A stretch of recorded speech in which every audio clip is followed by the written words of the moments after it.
In this video, I'm going to be talking about how I sold my real estate team. Did you know that you can actually sell your real estate business? What's up, guys? My name is Mida, and let's get into it. Now, this is something that I never shared before. Some people know that I did sell my real estate team at the end of 2017, but aside from a few people close to me, I never really shared the details and how it all conspired. But I was thinking, as I'm talking to different real estate agents, and people are either looking to set up their businesses so they can eventually sell them, and some are at the phase in life where they're just like, you know what? I got enough residual income coming in. I'm ready to sell my real estate business. What do I do?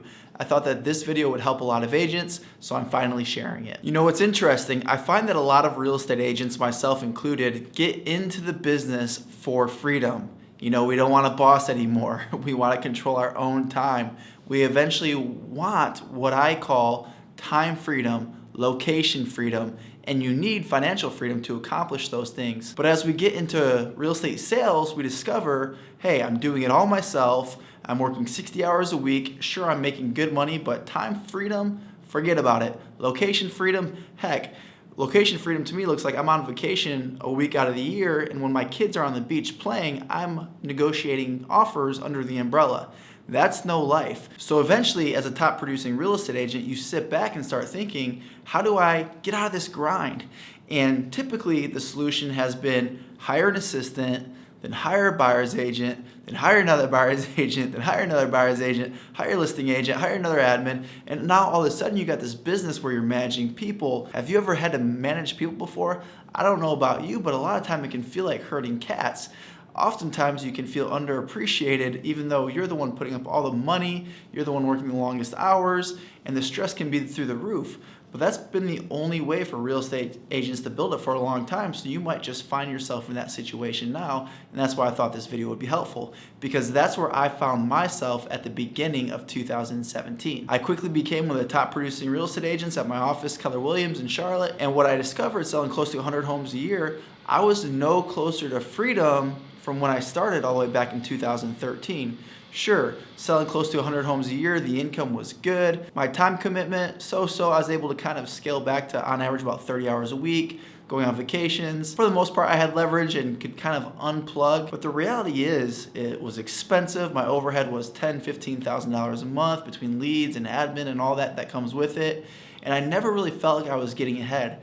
It was really the farthest thing away from residual income and the farthest thing away from time freedom and location freedom. And quite honestly, I really wasn't saving that much money, even though I was making $250,000 a year. And every single year, January 1, I felt like I had to just repeat my success from the year prior. And the worst part, at the same time, feeling like I wasn't getting any closer to my goals. Now that's when I found EXP. What I liked with the EXP model is that I could build a team, I call it a revenue share team, around the country, now around the world, and I didn't have to be the one managing the people. I didn't have to be putting up the money. It was really, I guess, lifestyle business, an opportunity to earn residual income, and with very little risk and overhead. So I was like, you know what? I got nothing to lose. Worst case scenario, I can go back to Keller Williams. So I decided to take a leap of faith. And that first year, my plan was really just to keep running my real estate business like usual, and I did. I sold close to 100 homes again. Business was good, but I thought to myself, hey, if I can build this location independent team, this time freedom team, which could essentially, ultimately, hopefully earn me financial freedom, let's just look at it like a part-time business. So I was like, my main business is selling houses, that's full-time. My part-time business is building what we call at EXP revenue share. And what that looked like for me, my plan was to just get 5 agents to join EXP Realty outside of my personal real estate team a year. I figured, hey, it shouldn't be that hard. I'm essentially hiring close to 5 agents a year to my team every single year anyways. I guess nationally, I should be able to get 5 to join the brokerage. It shouldn't be that hard. And I was right. That first year I got 6 to join, and by the end of 2017, those 6 people turned into a revenue share team of 157 agents. Now at Keller Williams, my team was only about 5 agents. To have 157 agents in 1 year at EXP, that was incredible, and I was producing a few $1,000s a month in residual income. That's when this conversation in my mind started of, I should sell my team because now I'm on a clear path to accomplish my goals when I originally got into real estate, which was financial, time, and location freedom. This was the path, and I knew it. So it was at that time, a good friend of mine was like, hey, I got a buyer's agent who's crushing it. He's making like over 150 grand a year as a buyer's agent. He wants more opportunity. He's a hustler, but I have no opportunities above and beyond what I currently have to offer him. You see, my buddy was an independent broker, and with an independent brokerage, once somebody decides they want more opportunity, maybe they can move into a listing agent position. Maybe you can adjust their commission splits a little bit so they're making a little bit more money, but the opportunity for them is pretty much capped. So he's like, hey, maybe this guy would want to take over your team, buy your team. And I was like, well, that sounds good. Let's explore that conversation. So I met with the guy who ended up buying my team, and it was a good match. And essentially, when it comes to selling your real estate team, it's not going to be a big payout day. It's not like, you're building a company like Google or PayPal, right? It's not going to be like a big payday. You're lucky to get anything in most scenarios. So based on what we structured, I was like, hey, this could work out pretty good. I think it's fair to you. I think it's fair to me. Let's go for it. So essentially, when you're selling your real estate team, what you're selling is your business, your database. Your database is your business. So you're selling those relationships, your past clients, your sphere, any leads that are currently in your database, any leads that you're currently working. And if you have agents on your team, well, they can then operate under the new brand or the same brand, but for sure under new ownership, right? Because you're selling it as an individual agent or as a buyer's agent or as a listing agent. So they keep doing what they've always done under a similar structure, except now there's a different manager, a different leader. And at the time, I had about 5 agents, and they all decided to go with the new owner, and it worked out great. Looking back on it, what's interesting, had my friend already been with EXP, he would have had unlimited opportunities to give that agent, and that agent probably would have stayed under his umbrella, could have still went and started his own team, but my friend could have been his mentor, his coach to get him launched.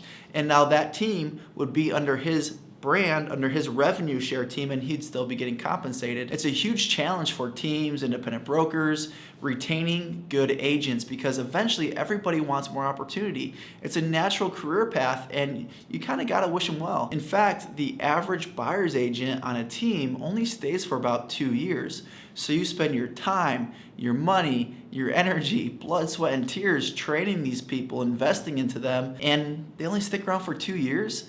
To me, that's a lose-lose for the team owner. So at EXP, when they decide to graduate off the team, they stay in your revenue share organization. Now they can go build their own real estate sales team, plus build revenue share of their own, and they stay in your ecosystem essentially forever. I love my time at Keller Williams, and one of the things that Gary Keller said from stage one year at Mega Camp was, my goal is to keep my sandbox big enough so all of you, talking to the 10,000 agents in the audience, so all of you can continue to play in it, build your dreams in it. And that always just stuck in my mind. I was like, man, what a great mindset to have. And no doubt about it, he's one of the geniuses of our time for our real estate industry, right? And we brought that motto to EXP just at kind of the next level, because at Keller Williams, as a team owner, my sandbox was too small. I could never retain that talent.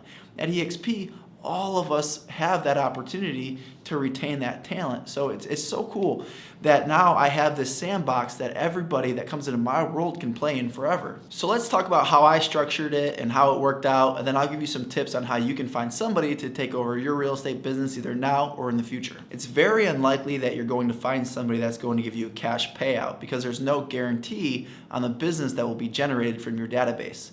So the way I recommend you structure it so that it's fair for both parties is that you do it on essentially a referral basis. So the structure that we came up with was, I was going to get 25% referral fees from any lead in my database. Now these were Zillow leads, these were maybe open house leads, pay-per-click leads, Facebook leads, just essentially leads that I accumulated over the last 4 years that were in my database. So 25% on those. And I was going to get 35% on any relationships that I had, because I was the face of those relationships, right? Those are my relationships. So when a past client reaches out, when a friend or family member reach out, they're going to reach out to you, right? And then you hand that off. It's a warm handoff. There's no lead generation. There's no follow-up that the new team would have to do. Those are just handoffs. So that's what justified a little bit of a higher referral fee of 35%. And another thing that I ended up implementing was essentially a coaching fee or a consulting fee of $2,000 a month for the first year, and then $1,000 a month for the second year. And that was for a one-on-one coaching call per week of about a half hour. That did two things. One, that generated consistent income for me as I was transitioning out of basically running the team, being a real estate agent. I mean, I still am a real estate agent. I'm still a licensed agent. I have a team of over 6,000 agents now at EXP, but I was transitioning out of day-to-day sales. The last house I sold was in 2017. So it gave me some consistent income. Not a lot, but something. The second thing it did, it allowed me to continue to work with this person on a more intimate level, so I knew that they were doing a good job following up with leads, doing a good job with my past clients, and really just being a good business owner and leader to my team because my agents were important to me. I think it's important to address what I would have done differently. When I look back on it, the biggest thing that I would have done differently was a better job looking at the database on a monthly basis and comparing it against the team tracker to see if those leads were being converted. Because oftentimes, one of the agents on his team could have just been prospecting a Zillow lead that was in the database, and they may have mistaken it, thinking that it was the new Zillow lead that came to the team after they took over the ownership. And maybe, I don't know because I didn't track it closely enough, maybe I should have got paid a referral fee on it. So I could have capitalized more from that 25% referral fee setup.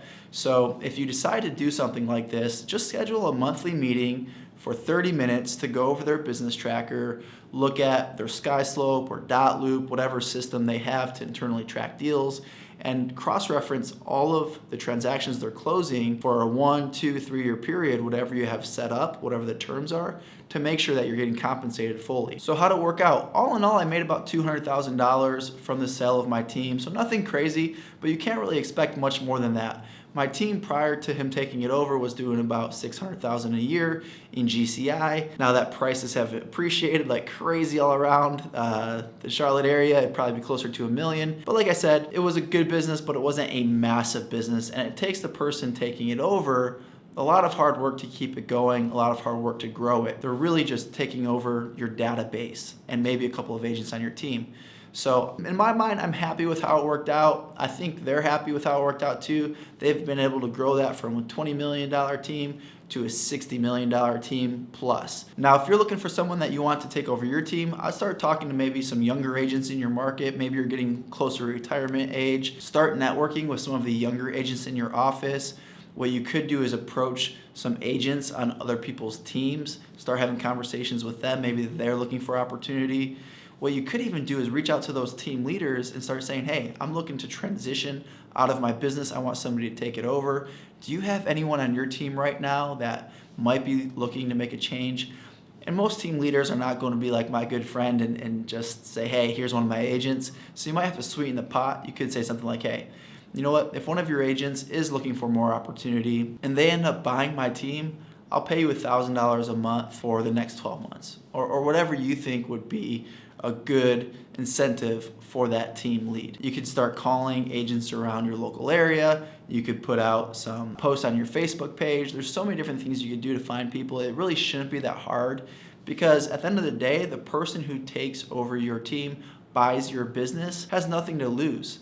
They only have an opportunity to gain because they're getting your database and it's on a referral fee basis, so there's no upfront cash involved.